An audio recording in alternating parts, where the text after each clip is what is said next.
함께 하나님 말씀 나누겠습니다. 함께 말씀 누가복음 17장 20절에서 37절 말씀입니다.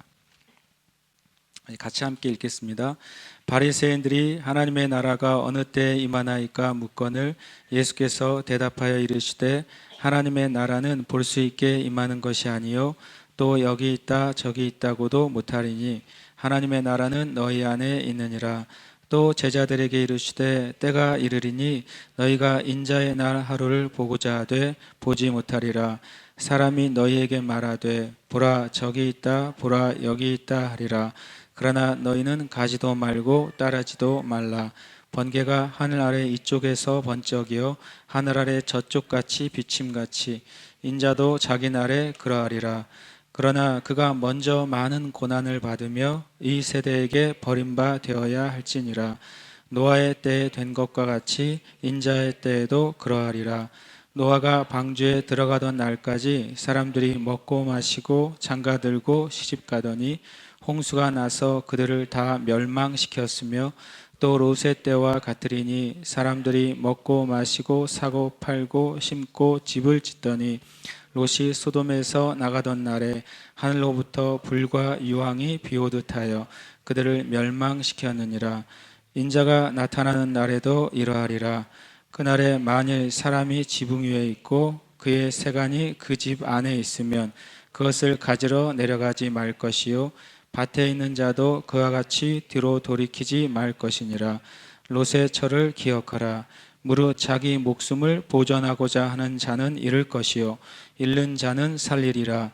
내가 너희에게 이르노니 그 밤에 둘이 한 자리에 누워 있음에 하나는 데려감을 얻고 하나는 버려둠을 당할 것이요 두 여자가 함께 맷돌을 갈고 있음에 하나는 데려감을 얻고 하나는 버려둠을 당할 것이니라.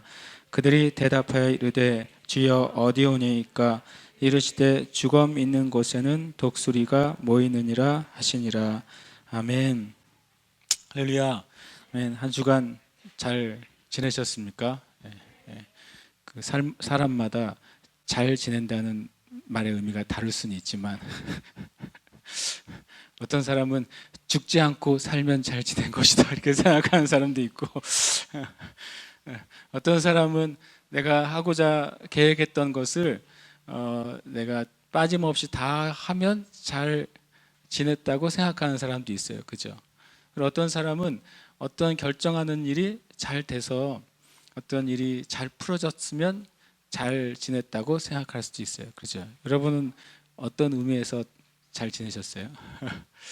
예수 믿는 사람들에게 잘 지내는 게 뭐냐면 주님과 함께 한 주간 사셨으면 잘 지낸 것입니다. 아멘.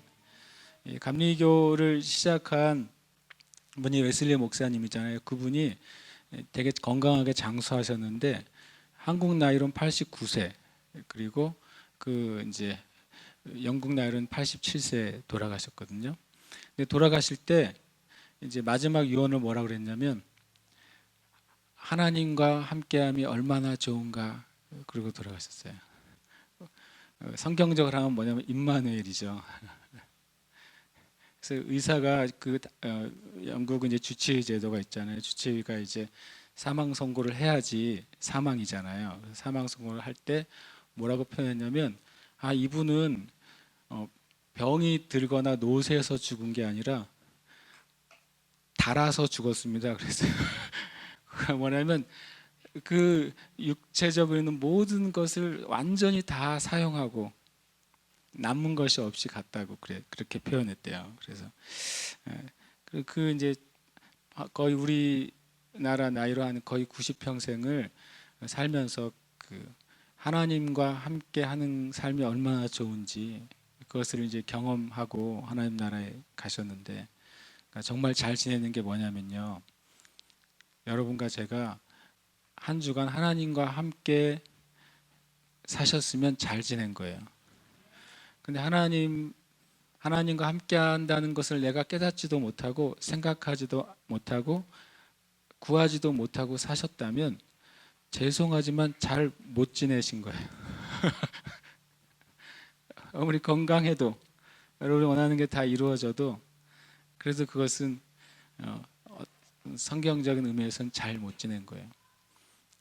인생을 살고 89세가 아니라 뭐 100살, 120살을 살고 영화를 누리고 이 세상을 마치고 이 세상을 마친 다음에도 그 사람의 비석이 세워지거나 기념관이 세워진다 한들 그 인생이 하나님과 함께 사는 인생이 아니면 잘 못 산 인생이에요. 저는 여러분이든 저든 정말 하나님과 함께 그 사는 삶 살았으면 좋겠어요. 구하세요. 습관적으로 주님, 제가 주님을 원합니다. 이렇게요. 주님을 더 원합니다. 이렇게 주님께 구하시기를 축복합니다. 아멘.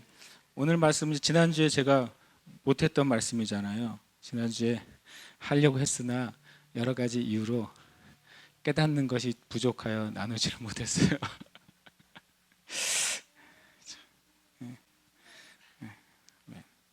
오늘도 뭐 다 깨달았느냐?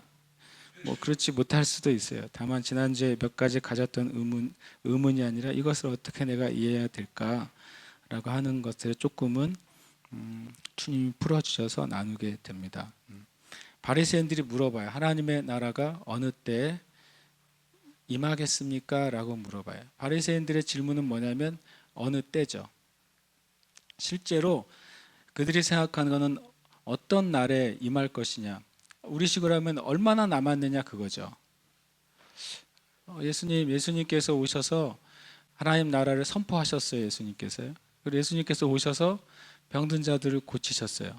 예수님께서 오셔서 귀신에게 사로잡힌 자들도 예수님께서 해방시켜 주셨어요. 예수님께서 오셔가지고 그 전에 가지고 있던 많은 말씀에 대한 오해도 바꿔주셨어요. 그 사람들이 와, 이 하나님의 나라가 가까이 왔구나라고 생각하기 시작했어요. 그런데 이제 바리새인들이 생각하는 하나님의 나라는 뭐였냐면 로마로부터 해방되는 그 메시아의 정치적인 통치를 생각했어요. 메시아가 로마로부터 이 이스라엘을 해방시켜서 정치적으로 완전히 독립되는 것을 하나님의 나라가 임하는 거라고 생각했어요. 그러니까 바리새인들이 예수님께 뭐라고 질문한 거냐면 당신을 통해서 로마를 쫓아내고 이 나라에 우리가 유대인들이 하나님만 섬기는 백성들이 나라가 세워지는 게 얼마나 남았습니까? 언제 그 일이 이루어질 수 있을까요? 역사적인 그런 독립을 생각한 거죠. 그래서 그들에게는 뭐가 중요합니까? 때가 너무 중요한 거예요. 때가. 제가 왜 지난주에 가진 의문이 뭐였냐면 저는 대한민국이 통일됐으면 좋겠거든요. 여러분도 원하세요? 실제로 우리나라 리서치를 해보면 통일을 원하는 진짜로 원하는 사람들은 20%도 안 돼요. 여기 있는 사람 중에 아멘 하지만 통일을 진짜로 갈망하지는 않아요. 최소한 절반 이상. 말은 그렇게 할 수 있지만 왜 원하세요? 당신과 무슨 관계가 있어요? 통일과? 라고 물어본다면 우리는 실제로 할 수 있는 말이 많지 않아요. 그것 때문에 좀 생각을 많이 하게 됐어요. 바리새인들은 당시 예수님께 하나님의 나라를 생각할 때 로마로부터 벗어나서 독립되는 것이 하나님의 나라, 하나님이 역사하시는 결과물이라고 생각한다면 이 땅에 있는 만약에 그리스도인들이 나라를 위해서 기도하는 사람들에게 있어서 이 땅에 하나님 나라가 임하는 것 중에 하나를 뭘로 생각하겠어요? 이 70년간 분단된 이 대한민국이 평화롭게 통일됐으면 좋겠다 하는 마음을 가지게 되는 거죠. 그때 많은 사람들이 뭘 생각해요? 우리도 역시 때를 생각한단 말이죠. 주님 몇 년 남았습니까? 성경에서는 이스라엘이 바벨론과 아수르에 완전히 망한 다음에 다시 회복되고 성전이 건축되는데 70년이 걸렸단 말이죠. 성경의 기준은 성전이었어요. 역사적으로는 50 몇 년 만에 돌아왔거든요. 그러나 예레미야의 예언은 70년 만에 나라가 회복될 것이라고 예언했어요.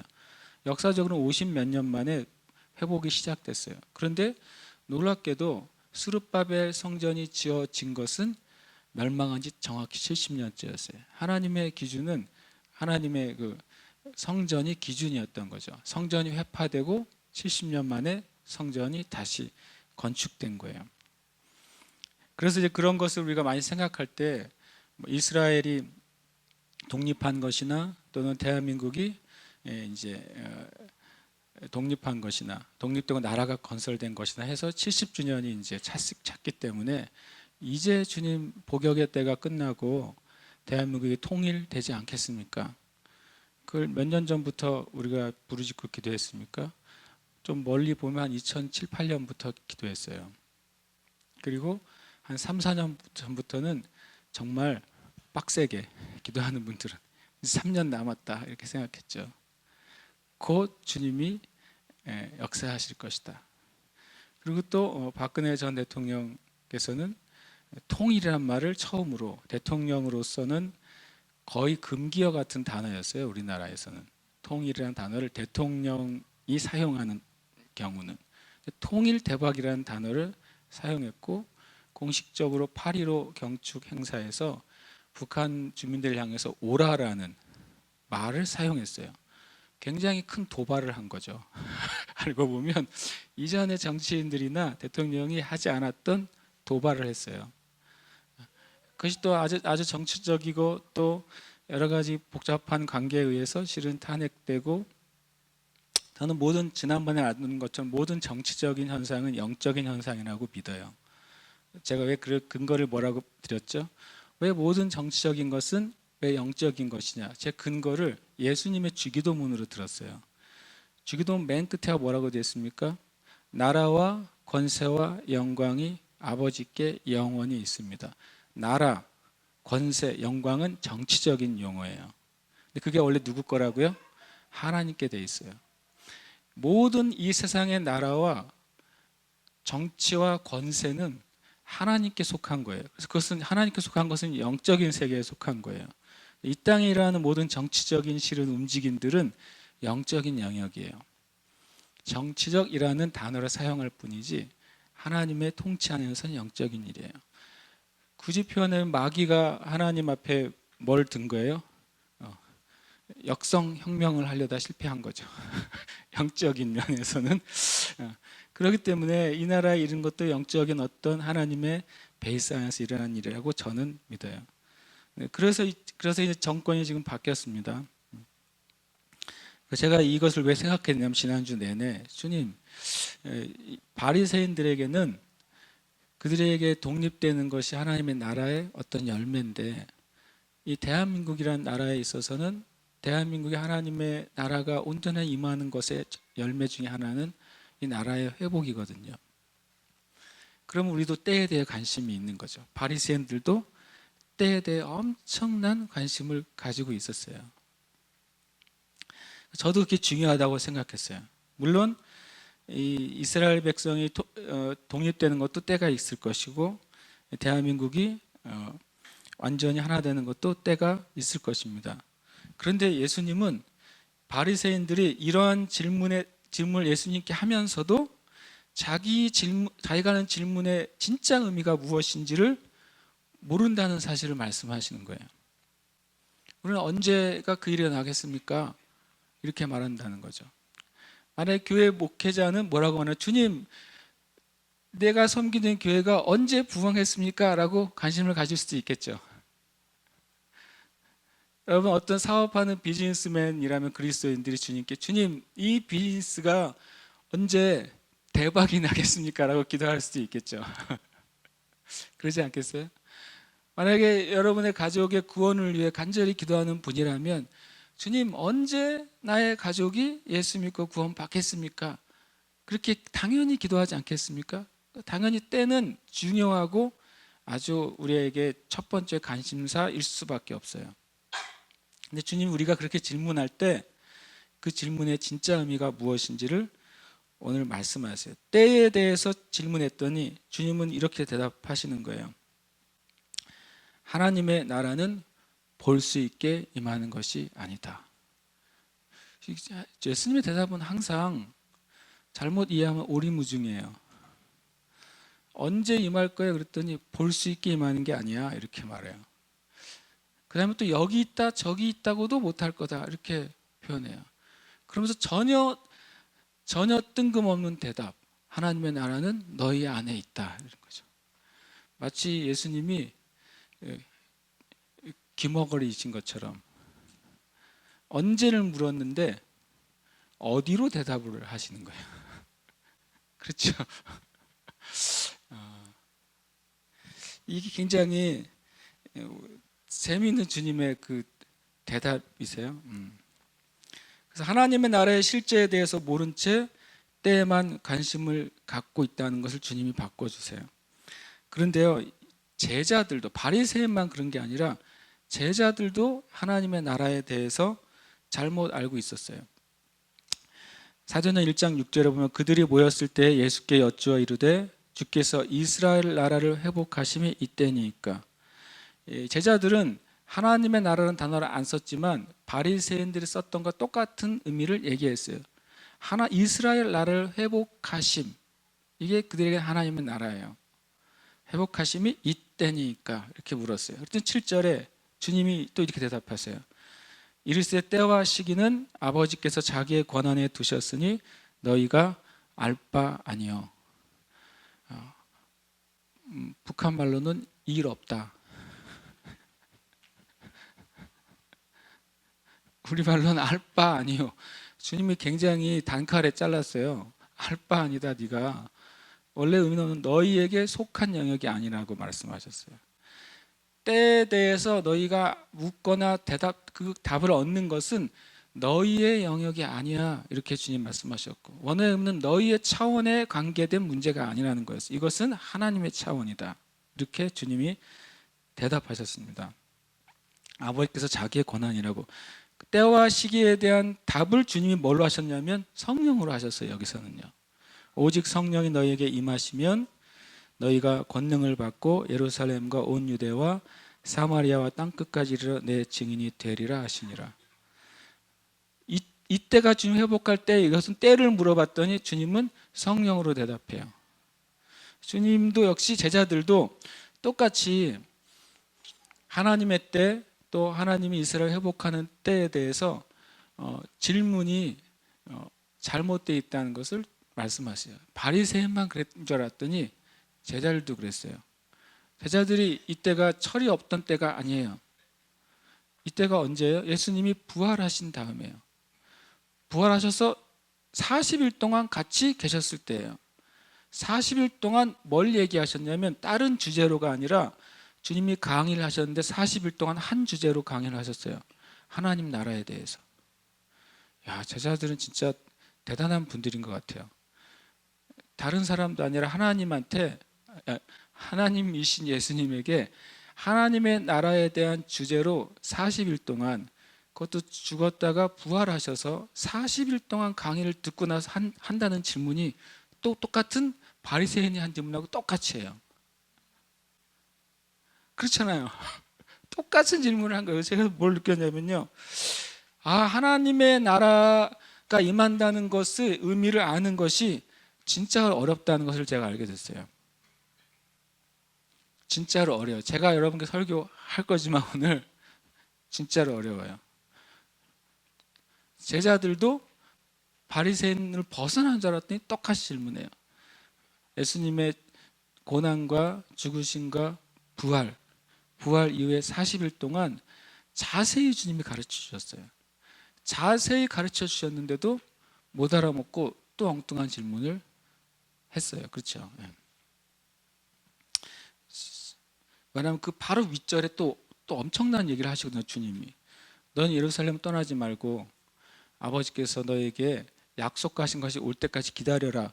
그랬더니 언제 회복돼요? 이렇게 질문하는 거예요. 예수님은 계속 성령님 얘기를 이미 했는데 다시 또 때를 질문해요. 주님이 다시 또 성령님 얘기를 해요. 그때까지도 못 알아먹었어요.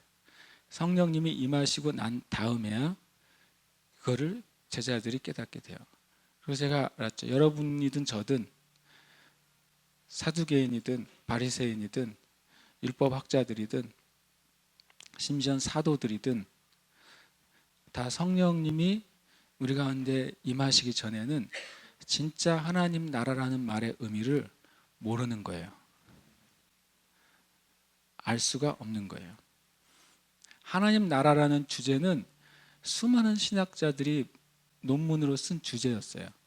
근데 그분들이 만약에 성령님이 임하지 않았다면 그 논문은 다 가짜예요. 제자들도 몰랐어요. 사도들도 몰랐으니까. 그래서 이것은 되게 놀라운 주님의 계시와 말씀이라고 할 수 있어요. 그래도 재미있게도 어려운 문제를 풀게 되면 나머지 문제는 되게 쉬워지죠. 하나님 나라에 대한 하나님께서 주시는 비밀을 우리가 알게 되면 그 하나님 나라 안에서 일어나는 일들에 대한 질문은 쉽게 풀어질 거예요. 하나님과의 관계에서 되게 중요한 게 질문인 것 같아요. 어떻게 질문하느냐, 무슨 질문을 하느냐, 그것이 우리의 영적인 삶에 엄청난 변화를 가져다 주는 것 같아요. 주님이 이 얘기를 하세요. 볼 수 있게 임하는 것이 아니에요. 이 말은 뭐냐면 먼저 바리새인들이 때가 언제입니까? 라고 물어보지만 실상 바리새인들의 관심은 뭐에 있다는 거예요? 어떤 물질적이고 보이는 징조에 관심이 있다는 것을 주님이 알아채셨어요. 그래서 볼 수 있게 임하는 것이 아니다 라고 말씀하셨어요. 특히 볼 수 있게라는 단어는 관찰할 수 있게라는 의미를 가지고 있어요. 마치 어떤 변화를 내가 관찰하는 것처럼 주님의 나라가 어떤 식으로 어떤 정치적인 경제적인 사회적인 어떤 것을 이렇게 쭉 나열하면서 보면서 아 이때가 됐구나 라고 말할 수 있습니까? 라고 물었을 때 주님이 그런 것이 아니다 라고 주님이 말씀하신 거죠. 성경에서 말씀하신 하나님의 나라는 뭐냐면요, 하나님의 통치와 권세가 다스리는 영적인 통치를 말해요. 바리새인들은 정치적인 통치를 생각했다고 그랬잖아요. 근데 예수님이 말씀하신 하나님의 나라는 영적으로 하나님의 통치가 이루어진 상태를 하나님의 나라가 이루어졌다고 말씀하시는 거예요. 예수님께서 우리에게 뭐라고 기도하라고 하셨어요? 나라가 임해달라고 기도하라고 그랬어요. 여러분에게 질문할게요. 여러분의 기도에 그 기도 하십니까? 기도를 하는 분은 주님의 말씀에 순종하는 거예요. 그렇죠? 그 기도 안 하신다면 고의적이든 타의적이든 순종하지 못하는 거예요. 여러분 기도하실 때 그 기도 하셔야 돼요. 나라가 임하여 주시옵소서. 주님이 또 뭐라고 말씀한 너희는 먼저 그의 나라와 그의 의를 구하라 라고 말했어요. 그게 먼저 그의 나라와 그의 의를 구하는 게 뭐라고요? 교회 일 열심히 하라는 게 아니라고 말씀드렸죠. 너희는 먼저 그의 나라와 그의 의를 구하는 것은 뭐냐면 주님 교회를 위해서 기도할 때에도 주님의 나라가 임하게 달라고 구해야 돼요. 여러분 가정을 위해 기도할 때도 주님 우리 가정에 주님의 나라가 임하게 해주세요. 이 대한민국이란 나라를 위해서 기도할 때도 주님 이 대한민국에 주님의 나라가 임하게 해주세요 라고 기도해야 돼요. 하나님의 다스림이 임하게 달라고 기도해야 돼요. 그리고 그의 의는 뭡니까? 하나님이 옳게 여기시는 뜻이에요. 하나님 나에게도 내 뜻이 아니라 하나님의 의, 하나님이 내 삶에 옳게 여기시는 그것이 이루어지게 해주세요 라고 구하라는 거예요. 지금 우리 가정에도 내가 원하는 기도 제목이 아니라 하나님이 우리 가정에 보기에 옳게 여기시는 그 하나님의 뜻이 성취되도록 은혜를 달라고 구하라는 거예요. 제가 이렇게 적어놨어요. 제 설교문에다가 어떤 게 문제가 있냐면 하나님이 우리에게 주시려고 하는 것과 우리가 주님께 구하는 것 사이에 그 갭이 적으면 적을수록 행복한 인생을 살 것 같아요. 그 차이가 적으면 적을수록 하나님 우리에게 정말 주시려고 하는 것과 내가 구하는 것 사이에 간격이 적으면 적을수록 우리는 행복해져요. 여러분과 제가 주님 거룩함을 구합니다 라고 말하는데 하나님이 우리에게 주시려고 하는 거룩함과 내가 도달하고 싶은 거룩함과 그 갭이 적으면 적을수록 우리는 행복한 거예요.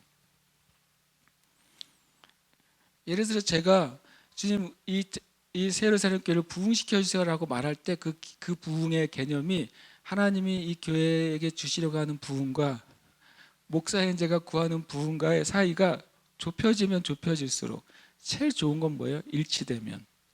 그러면 행복한 거예요. 심지어 축복도 마찬가지예요.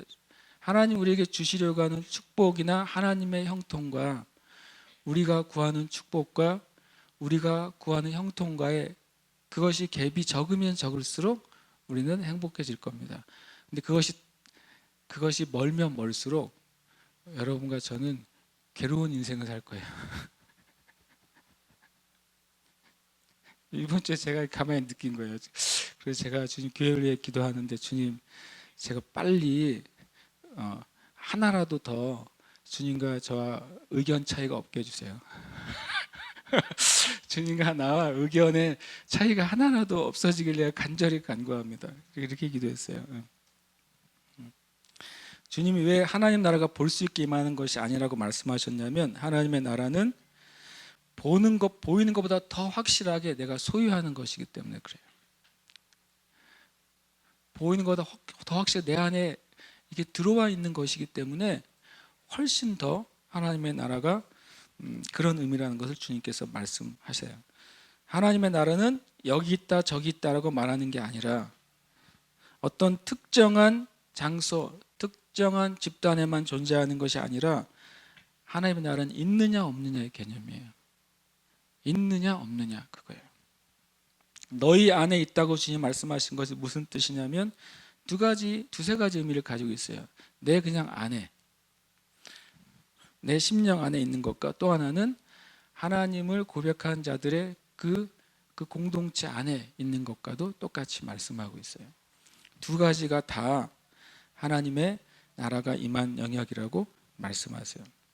그리고 또 하나님의 나라는 바리새인들이 어떤 때를 얘기하잖아요. 미래적인 때. 그러나 예수님 말씀하신 것은 하나님의 나라는 바로 하나님의 나라를 구하는 그 심령 안에 현재 임한 거라고 말해요. 이게 질문 하나가 여러 가지 대답을 만들어냈어요. 미래가 아니라 지금 내가 소유하고 있는 것이다 라고 말씀하세요. 때에 대한 바리새인들이 어느 때에 임하겠습니까? 라는 그냥 단순한 답은 지금이다 라고 주님 말씀하시는 거예요. 주님이 그런 식의 대답을 또 하셨을 때가 있어요. 예배에 대해서도 그렇게 말씀하세요. 요한복음 4장 21절에 보면 예수께서 이르시되 여자여 내 말을 믿으라 이 산에서도 말고 예루살렘에서도 말고 너희가 아버지께 예배할 때가 이르리라. 여기서는 이 여자는 장소를 질문했어요. 어디서 예배해야 하나님이 받으시겠습니까? 질문은 장소로 했는데 이번에 주님은 대답은 때로 하세요. 그러면서 20일 너희는 알지 못하는 것을 예배하고 우리는 아는 것을 예배하노니 이는 구원이 유대인에게서 남이라. 그러면서 23절에 결정적인 말씀을 하세요. 아버지께 참되게 예배하는 자들은 영과 진리로 예배할 때가 오나니 곧 뭐라고요? 이때다라고 말해요. 지금이다 이렇게 말씀하세요. 주님의 대답은 그거예요.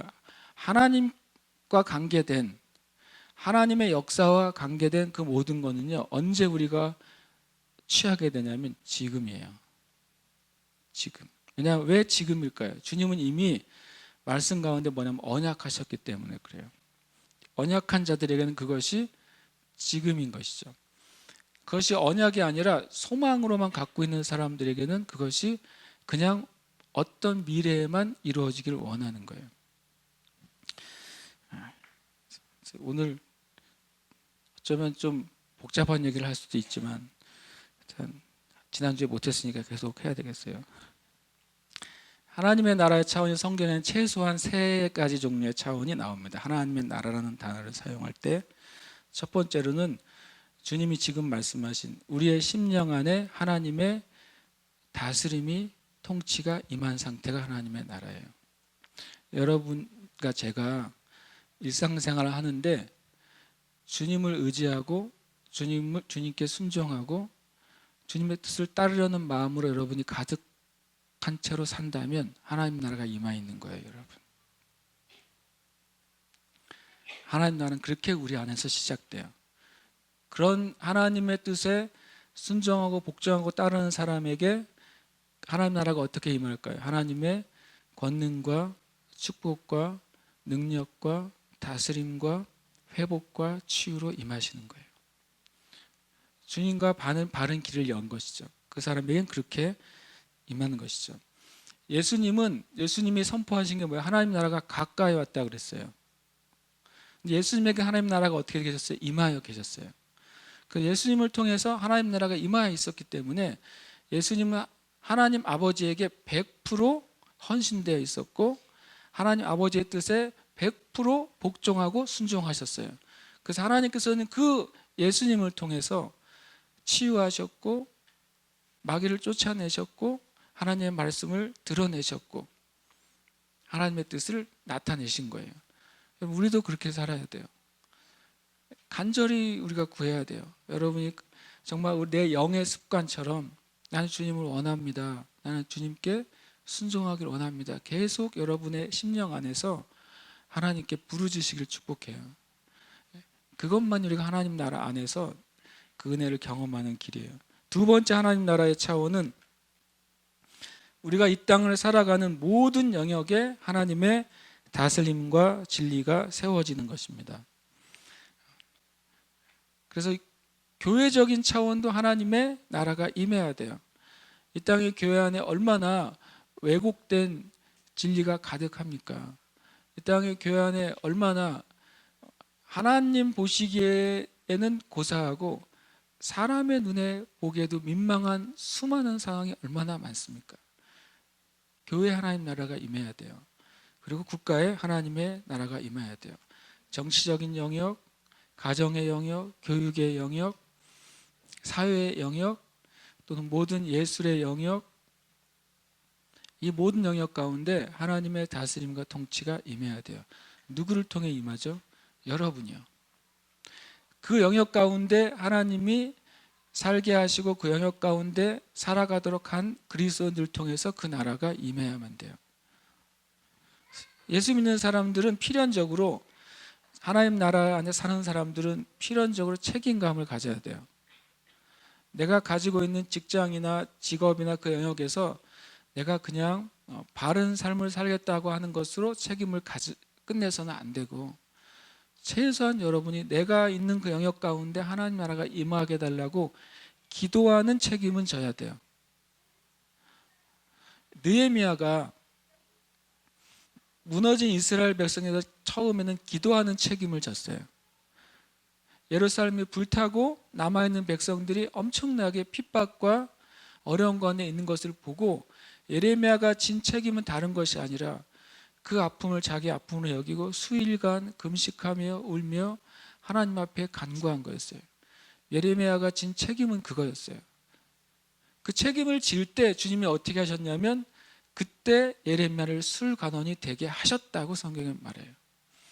여러분과 제가 있는 자리에서의 책임을 지기로 결정하면 그럼 하나님이 그 다음으로 이끄십니다. 우리가 참 중요합니다. 하나님의 나라는 이렇게 교회적으로, 국가적으로, 세계적으로 열방 가운데 임해야만 되고 그것을 우리에게 맡기신 거예요. 세 번째 하나님의 나라 차원은 뭐냐면 여러분과 제가 모든 인류가 이 땅의 삶이 마친 후에 영원히 거할 그 완전한 세계가 하나님의 나라예요. 이것을 다 포함하고 있어요. 하나님의 나라는 우리 개인적인 차원에서 또 우리 공동체나 국가적이나 이 땅의 차원에서 그리고 우리의 삶이 다 맞춰지고 영원히 거할 그 영원한 차원에서 하나님의 나라는 존재합니다. 그래서 하나님의 나라에 대해서 우리가 알아야 돼요. 구약에는 우리처럼 예수 믿고 구원받는다는 식의 단어가 별로 없어요. 성경 구약을 가만히 읽어보시면 죽어서 천국 간다 이런 표현이 구약에 잘 안 나와요. 잘 안 나옵니다. 오히려 죽었을 때 뭐라고 표현하면 조상에게로 돌아갔다 이렇게 표현해요. 굉장히 한국식이에요. 사람이 사망한 것을 예의를 갖춰서 뭐라고 말합니까? 돌아가셨다 그래요. 이 구약적인 개념을 한국 사람이 가지고 있어요. 우리가 왔던 근원으로 돌아갔다는 표현이 있어요. 언어학자가 한국말에 죽음에 대한 단어를 연구해서 박사학위를 받았어요. 주제가 죽음인데 한국말에 죽음이란 단어가 70개인가 80개 있대요. 정상적인 말을 포함해서 비속어도 포함해서. 이런 말 아세요? 수구문 차례 모르시죠? 칠성판치다 모르시죠? 네, 아세요? 그 관 안에 북두칠성을 그려놨어요. 관 위에 사람을 눕히면 등으로 칠성판을 지는 거죠. 그래서 죽었다는 의미예요. 수구문 차례는 한양에 시체만 지나가는 문이 있었어요. 정상적인 문. 그래서 수구문 차례가 됐다. 죽을 때가 됐다 이런 뜻이죠. 그런 식으로 7, 80개가 있대요. 중요한 건 우리의 삶 가운데요. 이 영원한 세계에 대한 믿음이 없으면 하나님의 나라를 우리가 끝까지 볼 수가 없어요. 22절에 보면 주님이 이렇게 말씀하세요. 제자들에게 이르시되 때가 이르리니 너희가 인자의 날 하루를 보고자 하되 보지 못하리라. 처음에 질문은 하나님의 나라였는데 예수님의 대답은 하나님의 나라에서 인자의 날이라는 말로 갑자기 옮겨가세요. 하나님의 나라는 나눈 것처럼 지금 있는 거예요. 그리고 지금 나타나는 거예요. 그런데 인자의 날은 그때 일어나는 거예요. 인자의 날은 미래예요. 인자의 날은 주님이 다시 오시는 때예요. 주님이 아직 죽으시지 않으셨어요. 주님이 아직 부활하지 않으셨어요.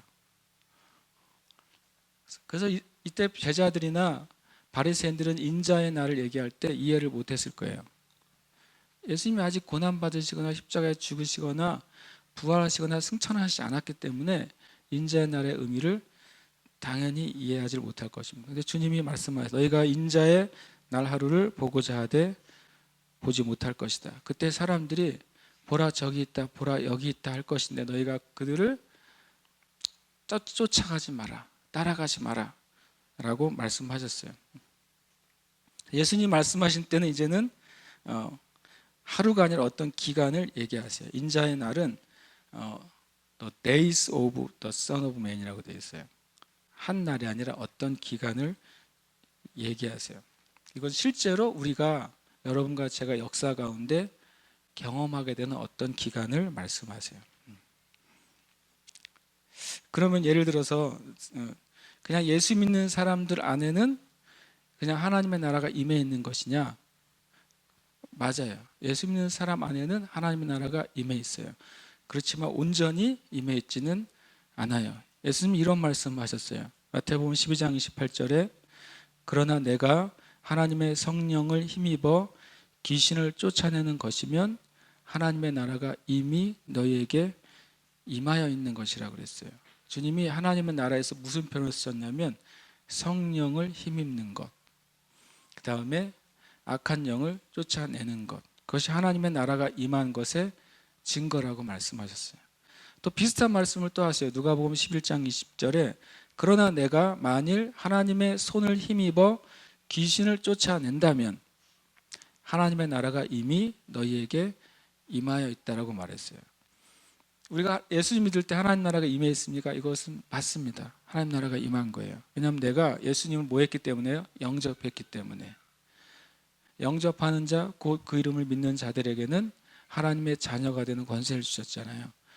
여러분과 제가 예수님을 영접할 때 하나님 나라가 예수님에게 임하신 하나님 나라를 가지고 오셨어요. 그러나 또 하나는 주님이 말씀하신 이 권능의 하나님의 나라는 우리는 구해야 돼요. 하나님의 손, 조금 전 말씀 하나님의 성령. 여러분과 제가 하나님의 손, 하나님의 성령을 힘입어 살아야만 돼요. 그것을 구하셔야 돼요. 그래야 우리가 하나님의 나라의 삶을 사는 것입니다. 아멘. 이제 그 나라가 이제 우리에게 들어와야 돼요. 그러니까 우리가 구하는 기도의 제목이 알고 보면 이 하나님의 나라가 내 안에 나타나기를 구하는 것입니다. 20절 위에 주님이 번개 얘기를 하십니다. 번개가 되게 재밌는 질문. 번개가 하늘에 이쪽에서 반짝여서 또 하늘에 저쪽까지 비치는 것처럼 인자의 나라에도 그런 일이 있을 것이다. 이게 무슨 말이에요? 이게 사람들이 이제 좀 이 말의 의미를 첫 번째로는 모든 사람이 동시에 보기에 임할 거라고 말씀하시는 거죠. 모든 사람이 동시에 보기에 임하려면 어떤 일이 벌어질까요? 지구가 평평하지가 않잖아요. 지구가 둥그렇잖아요. 초자연적인 하나님 예수님의 다시 오심을 모든 사람이 알게 될 거라고 말했어요. 그것을 예를 들으신 게 뒤에 문장이에요. 우리 가만히 보시면 이렇게 되어 있습니다. 뒤에 보시면, 맨 뒤에 보시면 두 여자가 함께 뭐 하고 있어요? 첫 번째 3절은 둘이 함께 자리에 누워 있죠. 언제요? 밤에. 그죠? 그러면 두 여자가 함께 맷돌을 갈고 있어요. 언제요? 낮에. 특별히 이제 오전을 얘기해요. 우리 성경에는 없지만 36절에는 이렇게 되어 있어요. 두 사람이 밭에 있음에 하나는 데려감을 당하고 하나는 버려둠을 당할 것이다. 주님이 오시는 걸 뭐라고 표현하냐면, 한쪽에서는 밤에 자고 있는데 한 명이 데려감을 당하고 남아요. 한쪽에서는 아침에 맷돌을 갈고 있는데 한 명은 데려가고 한 명은 남아요. 한쪽에서는 낮에 일하고 있는데 한 명은 데려감을 당하고 한 명은 남아요. 이게 뭐예요? 전 지구적인 주님의 임함을 얘기하는 거예요. 여기는 낮일 때 이쪽은 밤이죠. 밤, 오전, 낮을 한꺼번에 말씀하신 거예요. 주님이 3번 오는 게 아니에요. 그죠? 한 번 오시는데 지구의 상황이 동그랗기 때문에 이쪽이 밤일 때 이쪽은 낮인 거예요. 그래서 이 3가지 비유를 반복적으로 드신 거예요. 그래서 번개가 하늘 이쪽에서 쳤는데 저 끝에까지 동시에 비치는 것처럼 주님이 오실 때는 그날이 언제이든지, 주님이 몇 시에 와요? 몇 시에 오는 줄 아세요? 내가 알려드릴까요? 저는 알아요. 주님 몇 시에 오시는지. 24시간 내내 오세요. 제 말은 정확한 겁니다. 주님이 어느 때 오시는데 이쪽은 12시에 주님을 맞아요. 이쪽은 1시에 맞고, 여긴 2시에 주님을 맞아드리고, 여긴 3시에 맞아드리고. 제 말이 맞죠? 성경적인 답이에요. 제가 한 말이. 동시에 전 세계 모든 사람이 주님을 맞아들이기 때문에 24시간 내에 주님이 오세요. 그것을 주님이 얘기하신 거예요. 왜냐하면 이때 제자들은 지구가 둥글다는 걸 몰랐어요. 이때 제자들은 지구가 동그랗다는 사실을 몰랐다고요. 그래서 주님이 표현을 그렇게 하실 수가 없었어요. 그래서 이렇게 표현하신 거죠. 밤에 자고 있다가, 아침에 맷돌을 갈다가, 낮에 일을 하다가, 중요한 건 주님이 오시는 그날 영원한 분리가 일어날 거라고 말씀하시는 거예요. 그날이 있다. 그날이 있다. 이렇게 말씀하셨어요. 되게 중요한 메시지를 주님께서 하셨는데, 당시의 제자들은 모르고 우리는 알아요. 우리는 아는데 당시 제자들은 몰랐지만 주님을 위해 생명을 드렸어요. 지금의 성도들은 아는데 생명을 잘 못 드려요. 안다고 주님 뜻대로 사는 게 아니에요. 안다고. 시험 보는 날짜가 미뤄지기를 간절히 원하는 사람은 누굴까요? 준비 안 한 사람. 시험 보는 날이 빨리 오기를 기다리는 사람이 누굴까요? 공부를 엄청 잘해가지고 준비를 다 한 사람. 저에게는 그런 일이 평생 한 번도 없었는데, 여러분, 재림에 대해서 우리가 미혹되지 않아야 될 이유는 뭐냐면요, 누가 알려주어서 주님이 오시는 게 아니라 주님이 오실 때는 모두가 다 알게 되기 때문에 그렇습니다. 다만 주님이 오실 때에 대한 징조에 대해서 주님이 말씀하신 것을 우리가 알 때 주님의 날에 주님과 함께 하게 되는 것입니다. 25절에 보면 이렇게 되어 있어요. 그런데 한마디를 덧붙이세요. 그러나 그가 먼저 많은 고난을 받으며 이 세대에게 버림바 되어야 할지니라. 굉장히 시간적으로는 한참 뒤에 얘기를 얘기하시면서 주님이 다시 오실 것인데 그 전에 주님의 고난과 죽으심, 버려짐이 있어야 될 거라고 말씀하세요. 예수님의 재림은 예수님의 고난과 죽음의 구원의 은혜를 전제로 하는 것입니다. 구원의 은혜가 주님이 재림하실 때까지 은혜의 길을 닦아요. 그리고 주님의 재림이 그 은혜의 길의 끝을 보여줘요. 그렇게 해서 주님께서 이 땅 가운데 임하시겠다고 말씀하시는 거예요. 26절에 보면 이런 말이 있습니다. 노아의 때가 나오고 또 뭐가 나와요? 롯의 때가 나옵니다. 세 가지 때죠. 예수님의 때, 노아의 때, 또는 롯의 때예요. 노아의 때에도 경고가 있었어요. 그런데 실제로 홍수가 오는 것은 갑자기 일어났어요. 롯의 때에도 경고가 있었어요. 그러나 하늘에서 불의 비가 내린 것은 또 갑자기 있었어요. 예수님 때도 경고가 있습니다. 그러나 예수님이 실제로 다시 오실 때는 갑자기 오는 것입니다. 이 26절, 27절, 28절은 굉장히 저한테 새로운 정보를 알려줬어요. 예수님이 말씀하셨기 때문에. 노아의 때는 뭐라고 말했습니까? 방주에 들어간 날까지 뭐라고 되어 있어요? 먹고 마시고 장가들고 시집가고, 이렇게 네 가지를 얘기하세요. 롯의 때는 먹고 마시는 건 기본적인가 봐요. 먹고 마시고 사고 팔고 심고 집을 지었어요. 그래서 제가 어떤 정보를 알게 됐냐면, 노아의 때는 육적인 즐거움과 쾌락으로 가득했던 때예요. 그래서 어느 정도로 육적인 즐거움과 쾌락이 가득했냐, 먹고 마시고 장가들고 시집 가는데 그때라고 예수님이 말씀하셨으니까, 그때는 어느 정도로 그랬냐면요, 이 죽음의 경고를 무시할 만큼 즐거웠던 때예요. 우리식 이런 거 있죠. 이렇게 살다가 죽어도 좋다라고 할 정도로 기쁘고 즐겁고 쾌락이 있었던 때예요. 여러분 아세요? 쾌락은 죽음도 불사합니다. 그런데 그러다 죽습니다. 진짜 죽어요. 그때 주님께서 우리에게 주시는 말씀은 위의 거를 바라보라, 이렇게 말해요. 여러분 제주에 살면서 하루에 한 번씩 하늘을 보는 사람 몇 명이나 있을까요? 저요라고 말씀하네요, 우리 집사님. 하늘에 한 번 이상씩 하늘을 보는 사람. 저는 제주에 뭐가 제일 좋냐고 누가 물어보면 저는 항상 하늘이라고 대답합니다. 제주도 하늘이 세계 최고예요. 저는 그렇게 믿어요. 오늘 새벽에도 동쪽에 해가 뜨는데 하늘이 너무 아름다워서 사진을 찍어놨어요. 다음에 보여드릴게요. 진짜 아름답대요. 그냥 집에서 봤는데도 너무 아름다웠어요.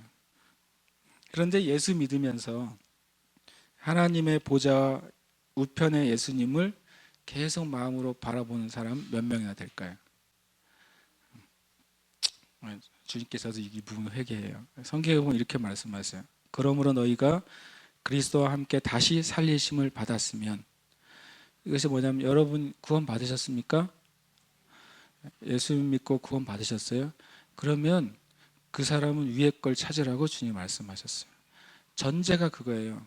너희가 예수 그리스도와 함께 다시 살리심, 거듭남, 구원, 영생을 받았다면 너희는 위의 것을 찾아야만 된다. 왜냐하면 거기에는 그리스도께서 하나님 우편에 앉아 계시니라 라고 말씀하세요. 위의 것을 생각하고 땅의 것을 생각하지 마라. 이는 너희가 죽었고 너희 생명이 그리스도와 함께 하나님 안에 감춰졌습니다.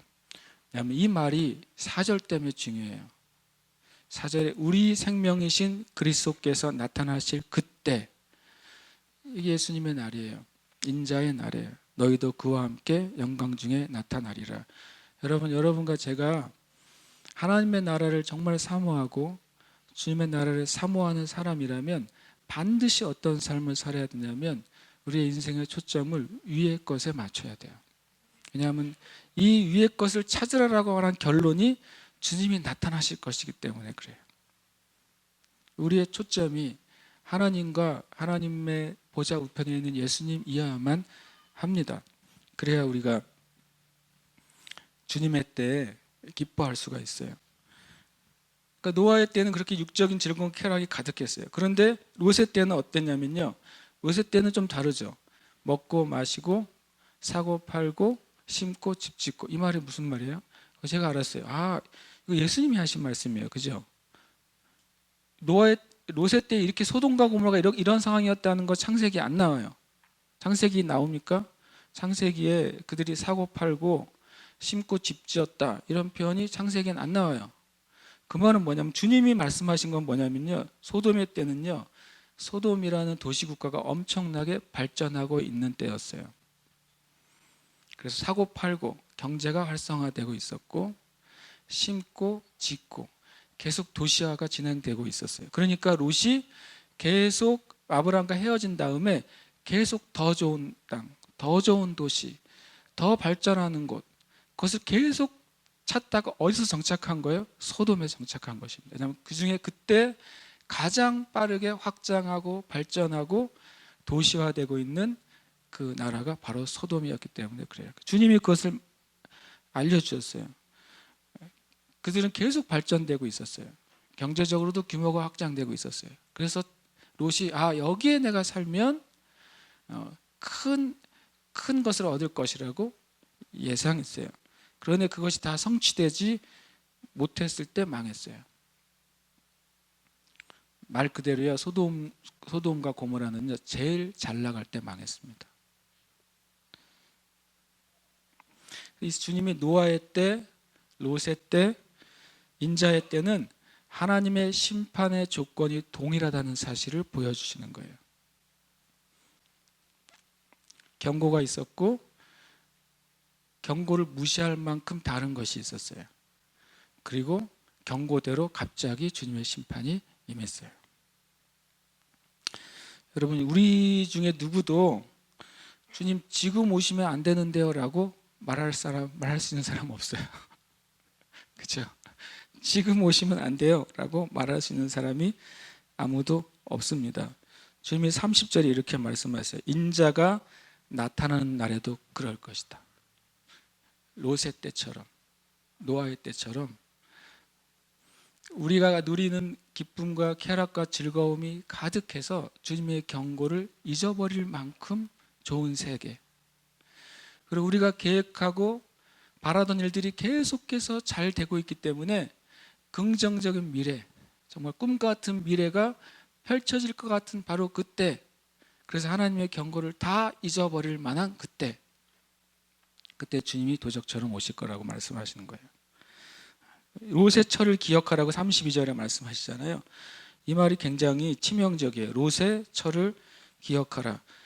한 절 중에서 굉장히 짧은 절 중에 하나예요. 항상 기뻐하라고 맞장을 뜰 정도로 롯의 철을 기억하라. 짧죠? 굉장히 짧고 굵은 구절이에요. 롯의 철을 기억하래요. 롯의 처가 어떻게 했습니까? 놀랍게도 그 멸망할 소돔과 고모라를 탈출하는데 성공한 몇 명 중에 한 명이에요. 성공했잖아요. 몇 시간 뒤면은 멸망할 그 소돔과 고모라에서 자기가 원치도 않는데 천사의 손에 이끌려서 거의 공간 이동의 수준으로 끌려 나와서 구원받았단 말이에요. 주님이 롯의 철을 기억하라. 왜 그러셨어요? 거기서 구원받았는데 놀랍게도 심판에서 벗어났는데 멸망당했어요. 그래서 기억하라고 말씀하시는 거예요. 롯의 처가 왜 멸망당했습니까? 롯은 이미 두고 온 것을 포기하지 못해서 멸망당했어요. 롯의 처에게는 자기의 생명과 자기가 두고 온 소유물이 동일한 거예요. 그것이 자기의 생명인 것이죠. 여러분, 우리의 생명은 우리가 소유한 것이에요. 인간은 그래요. 인간이라는 존재는 자기가 진짜로 소유한 것이 그의 생명이에요. 이런 사람이 있어요. 자존심이 정말 자기의 진짜 그것만 남아 있는 사람은 자존심이 생명이에요. 명예가 그 사람의 진짜 소유인 사람은 명예가 생명이에요. 왜냐하면 자존심을 위해서도 죽을 수 있고 명예를 위해서도 죽을 수 있기 때문에 그래요. 재산이 자기의 진짜 소유인 사람은 재산이 생명이에요. 재산과 함께 죽을 수 있어요. 어떤 사상과 철학이 자기의 진짜 소유인 사람은 그 사상과 철학을 위해서 생명을 바칠 수 있어요. 근데 아십니까? 진리가 진짜 소유인 사람은 진리 때문에 죽을 수 있는 거예요. 사람은요, 자기의 진짜 소유에 자기 생명을 바쳐요. 주님 저한테 물으시더라고요. 네 소유는 뭐냐? 네가 정말 네 거라고 여기고 있는 거, 생명처럼 여기는 거, 그것에 네 생명이 있다 그러셨어요. 예수님이 우리의 생명이면 거기에 내 생명이 있는 거예요. 말씀의 진리가 내 생명이면 거기에 진짜 내 생명이 있는 거예요. 롯의 처는 그 몸이 심판당하는 소돔에서 구원받았는데 그의 생명은 여전히 그 소유물에 있는 거예요. 여전히. 그래서 멸망당해요.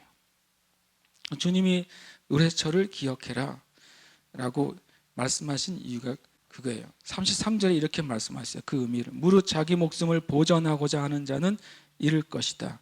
잃는 자는 살게 될 것이다. 여기서 목숨을 주님이 루아흐라는 말 안 사용하시고 푸시케라는 단어를 사용하셨어요. 푸시케는 뭐냐면 이 혼적 생명을 말해요. 나의 혼적인 생명, 아까 말한 것처럼 자기가 소유리 여기는 그것을 지키려고 하는 사람은 진짜 생명을 잃어버릴 것이고, 그리고 진짜 생명을 얻기 위해서 이 땅의 생명을 포기하는 사람은 진짜 영원한 생명을 얻을 것이다. 주님이 말씀하시는 거예요. 마태복음 16장 26절에 주님이 말씀하세요. 사람이 만일 온 천하를 얻고도 제 목숨을 잃으면 무엇이 유익하리요? 사람이 무엇을 주고 자기의 목숨과 바꾸겠느냐? 여기서 주님의 목숨은 뭐겠어요? 우리의 영원한 생명을 말하는 것입니다. 진짜 생명을 주님께서 말씀하시는 거예요. 우리가 비교해 봐야 돼요. 정말 여러분과 제가 진짜 나의 소유는 무엇이지? 내가 생명처럼 여기는 그것이 무엇이지? 여러분이 원튼 원하지 않든 여러분과 저는 그것 위해서 살고 있어요. 우리가 입으로는 예수님이여 살고 있다고 말할 수 있지만 내가 진짜 내 소유, 내 생명처럼 여기는 것 위해서 살고 있고 그것을 위해 죽는 거예요, 우리는. 그래서 제일 좋은 것은 주님의 것을 생명처럼 여겨야 돼요, 우리가. 예수님이 내 생명이 되면 그게 사는 길입니다.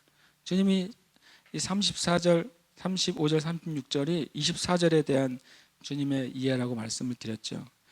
거기에 둘이 있다가 하나가 데려감을 얻고 하나는 버려둠을 당한다고 그랬어요. 데려감이라는 단어가 뭐냐면요, 파랄람바노라는 단어를 쓰는데 뭐냐면 자기 편으로 데려가다 말이에요. 말 그대로. 하나님이 어떤 사람은 자기가 있는 곳으로 정말 데려가시겠다고 말씀하셨어요.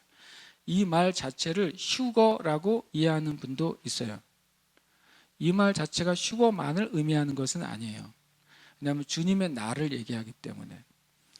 휴거를 의미할 수 있지만 뭐냐면 마지막의 심판 때 이 두 사람이 같은 상황 가운데 있지만 어떤 사람은 하나님의 나라로 가고 어떤 사람은 가지 못할 것이다. 이것이 가장 큰 의미이고 어떤 면에서 직접적인 휴거를 의미하기도 해요. 구약에서는 휴거, 주님의 임하심이 두 번 나옵니다. 첫 번째는 예수님께서 공중 가운데 재림하시는 것, 두 번째는 지상 가운데 재림하시는 것. 이것 때문에 학자들마다 많은 의견이 있기 때문에 이 부분을 이거라고 핀셋으로 꼭 집을 수가 없어요. 제가 보기에는, 제 입장에서는. 그래서 이것이 꼭 휴거를 의미할 수만 있지 않다, 저는 그렇게 생각해요. 말씀을 좀 정리하겠습니다. 노아의 때와 롯의 때와 인자의 날이 똑같은 게 여섯 가지가 있어요. 첫 번째로는 노아의 때도 롯의 때도 인자의 날에도 경고가 있습니다. 그 경고는 말씀에 기록되어 있습니다. 선지자나 예언으로도 경고를 하실 수 있지만 그것은 일부분입니다. 이 경고는 말씀에 기록되어 있어요. 두 번째, 이 세 날에 징조가 다 있어요. 징조가 있습니다. 그 징조를 보고 그 노아의 때, 롯의 때, 인자의 날을 준비를 했었어야 됩니다. 그다음에 세 번째로는 노아의 때도 그렇고 롯의 때도 그렇고 인자의 날에도 세상은 육신적인 것에 몰두해 있습니다. 노아의 때도 롯의 때도 지금도 온 세상은 육적인 것, 보이는 것에 모든 것을 다 가치를 두고 살아가고 있습니다. 노아의 때는 방주에 들어가면서 심판이 임합니다. 롯의 때에는 성을 나올 때 심판이 임합니다. 인자의 때에는 주님의 데려감이 있으면서 심판이 임합니다. 다섯 번째로 노아의 때와 롯의 때와 인자의 날의 동일한 것은요, 노아의 때는 물로 심판하세요. 심판의 수단이 있어요. 그리고 롯의 때는 불로 심판하세요. 그리고 인자의 때는 완전한 영벌과 완전한 영생으로 심판하세요. 그리고 마지막으로 노아와 롯과 인자의 날에 동일한 것은 뭐냐면, 주님이 약속하시고 경고한 대로 그날이 임한 후에는 상황을 절대로 되돌릴 수가 없어요. 노아의 때에도 되돌릴 수가 없었어요. 롯의 때에도 되돌릴 수가 없었어요. 주님이 다시 오실 때에도 절대로 그 상황을 되돌릴 수가 없어요. 주님이 마지막 이렇게 말씀하세요. 그들이 대답합니다. 주여 어디에 오니이까? 마지막까지 제자들이 실망시키지 않아요. 마지막까지도 실망시키지 않아요. 제자들이 어디 오니까 뭘 물어본 겁니까? 두 가지 답이 있어요. 학자들마다 찾아봤더니 이 어디입니까? 라는 제자들의 질문도 해석이 안 돼요. 첫 번째 해석은 뭐냐면 어디로 데려갑니까? 라고 질문했다는 거예요. 제자들이. 둘이 있다가 한 명 데려가면 반다 그랬잖아요. 그러니까 주님 어디로 데려가나요? 그러고 철문에 첫 번째로 질문했다고 하는 거예요. 첫 번째 학자들의 의견. 두 번째 학자들의 의견은 여전히 주님이 때에 대해서 말씀하셨는데 도대체 그 심판이 어느 장소에서 일어날 거냐고 다시 묻는 거예요. 둘 다 아니죠. 주님이 where라고 질문하는데 주님 대답은 뭐라고 한 줄 아세요? wherever, 어디에서나라고 지금 답하셨어요. 어디에서 그런 일이 일어납니까? 또는 어디로 데려갑니까? 이렇게 질문을 했는지 몰라도 예수님의 대답은 어디에서나였어요. 조건은 뭐냐면 죽음이 있는 곳이요. 죽음이 뭡니까? 죽은 시체예요. 죽은 시체가 있는 곳에는 독수리들이 몰려들어요. 죽은 시체가 뭡니까? 죽은 시체. 죽은 시체가 하나님의 영이 없이 살아가는 모든 인간이 죽음이에요. 거기에 독수리들은 뭡니까? 이 죽음을 보고 달려드는 존재들이에요. 이 때가 육적으로 가면 갈수록 주님의 때가 다가오고 있을 것이다. 그것이 어디든지, 어느 나라든지, 어느 때든지, 어느 시기인지 상관없이 영에 속해 있지 않고 육에 속해 있는 삶 안에는 항상 심판이 따라올 거라고 주님 말씀하시는 거예요. 함께 말씀 마치고 기도하겠습니다. 우리는 때로는 마지막 때라는 주제를 별로 좋아하지 않아요. 첫 번째로는 괜히 어떤 두려움을 조장할 것 같은 느낌이 들기 때문에, 또 하나는 괜히 이상한 종말론이 생길 것 같기 때문에. 그러나 이건 주님이 하신 말씀이에요. 주님께서 우리에게 준비하라고 말씀하시는 거죠. 여러분과 제가 하나님의 나라를 살아야 돼요. 그것이 정말 역사적으로 오늘이 우리에게 주어진 마지막 날이든, 여러분의 개인적으로 오늘이 주어진 마지막 날이든. 2차 대전 때 일본의 히로시마 나가사키에 핵폭탄이 투여됐잖아요. 우리가 심판에 대해서 어떻게 얘기해 볼 수는 없지만, 우리가 소돔과 고모라 상황을 본 적은 없지만, 아마 우리의 역사 가운데 가장 가까웠던 곳에 그런 어떤 완전한 심판이나 소멸, 그것을 얘기할 수 있는 경험이 아마 일본의 경험일 거예요. 그때 사람들이 어떻게 지냈을까요? 그날 그 폭탄이 떨어지기 몇 시간 전에 어떻게 지냈을까요? 똑같죠. 롯의 때하고 똑같아요. 먹고 마시고, 그게 주님의 심판이라는 말의 의미가 아니에요. 자기 일을 하고 있었어요. 그죠? 노아 때하고 똑같이 그렇게. 주님의 임함은 그런 수준이 아니라 전 지구적으로 임하고, 그리고 전 역사적으로 임하고 하나님의 나라의 차원이 완전히 이 땅에 보이는 차원에서 영원한 차원으로 가는 주님의 날이에요. 여러분과 제가 정말 온전하게 준비되었기를 간절히 원합니다. 우리가 이 시간 기도할 때 하나님, 제 삶이 하나님의 나라가 임한 삶을 살기를 원합니다.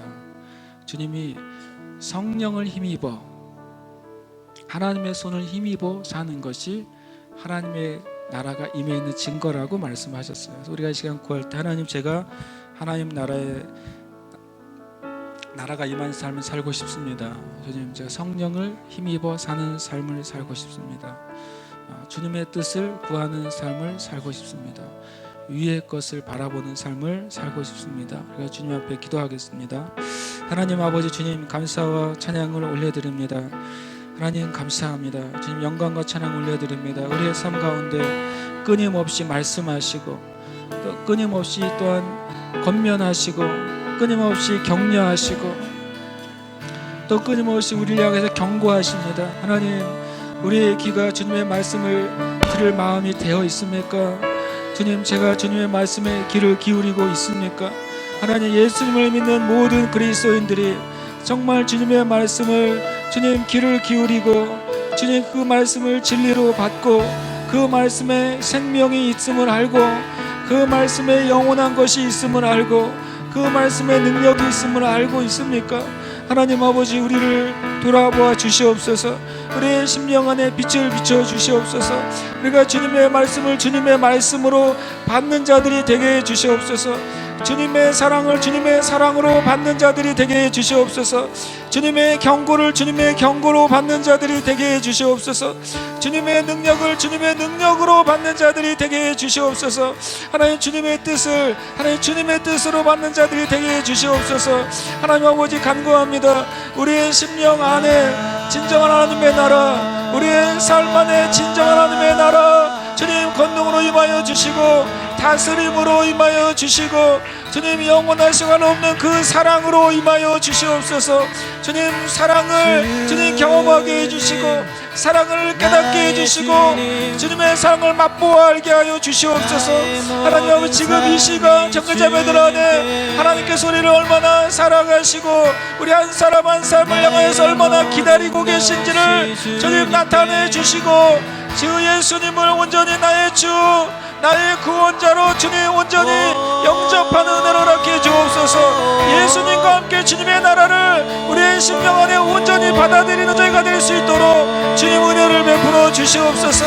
하나님의 다스림, 하나님의 축복, 하나님의 권능 안에 살아가는 자 될 수 있도록 주의 은혜를 베풀어 주시옵소서. 하나님의 나라를 구하는데 장애가 되는 모든 요소들이 완전히 깨뜨려지게 해주시고 우리 안에는 자아와 우리가 가지고 있는 이 땅의 소유들, 우리가 붙잡고 있는 우리의 명예들, 우리가 제 소중히 여기는 모든 가치들을 예수님 앞에 돌려드리고 예수님께로부터 오는 것이 온전한 것인 것을 고백하고 하나님 것을 받아들일 수 있도록 주님 역사하여 주시옵소서. 진실한 고백과 진실한 순종이 우리의 삶 가운데 일어나도록 주님 역사하여 주시옵소서. 하나님의 나라가 내가들의 삶 가운데 권능으로 임하는 것을 보기를 원합니다. 하나님의 나라가 하나님의 놀라운 기도의 간구의 역사로 임하는 것을 보기를 원합니다. 하나님의 나라가 거룩한 치유와 회복으로 일어나는 것을 간절히 보기를 원합니다. 하나님의 나라가 하나님의 축복과 은총으로 덕계자매들의 삶과 가정과 모든 산업이 임하는 것을 간절히 보기를 원합니다. 성령 하나님의 나라가 무엇보다도 하나님의 어두운 심령 가운데 빛으로 임하는 것, 영생으로 임하는 것을 간절히 보기를 원합니다. 성령의 은혜 내려주시고 말씀해 주시고 우리를 이끌어 주시옵소서. 우리를 이끌어 주시옵소서. 가장 선하고 온전한 길로 우리를 이끌어 주시옵소서. 순종할 마음으로 쫓아갈 수 있도록 주님 역사하여 주시옵소서. 주님 역사하여 주시옵소서. 주님 말씀하여 주시옵소서. 할렐루야. 영광 받으시기 합당하신 주님을 찬양합니다. 영광 받으시기 합당하신 주님을 찬양합니다. 영광 받으시기 합당하신 우리 모두를 통해서 한 사람 한 사람을 통해서 이 땅의 교회와 성도를 통해서 정말로 주님의 나라와 의를 구하고 쫓는 사람들 통해서 주님 영광 받으시기에 합당하십니다. 영광 합당하십니다. 주님, 주님의 복음의 선포를 통해서 영광 받으시기 합당하십니다. 주님, 질병과 장애의 치유를 통해서 영광 받으시기 합당하십니다. 모든 영적인 괴로움과 고통으로부터 자유케 하심을 통해서 영광 받으시기 합당하십니다. 할렐루야. 주님의 백성들을 일으키심을 통해 영광 받으시기 합당하십니다. 하나님의 영통, 하나님의 진짜 전공이 임하는 것을 통해서 영광 받으시기 합당하십니다. 주님, 백성들의 기도를 들으시는 것을 통해서 영광 받으시기 합당하십니다. 아멘. 아멘.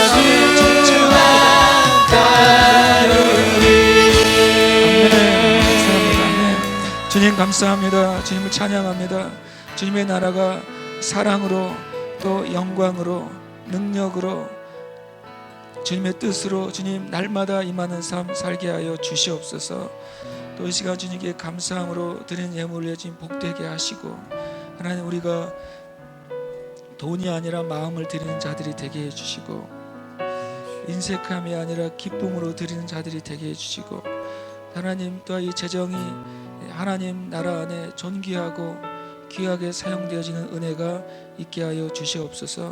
형제자매들의 가정과 또 산업과 하나님 부르심 가운데 주님, 주님의 큰 은혜로 축복하셔서 하나님 은혜가 임한 그런 증거가 있는 삶, 하나님의 진짜 형통에 있는 증거가 있는 삶 살게 하여 주시옵소서. 감사드리며 살아계신 예수님의 이름으로 기도합니다.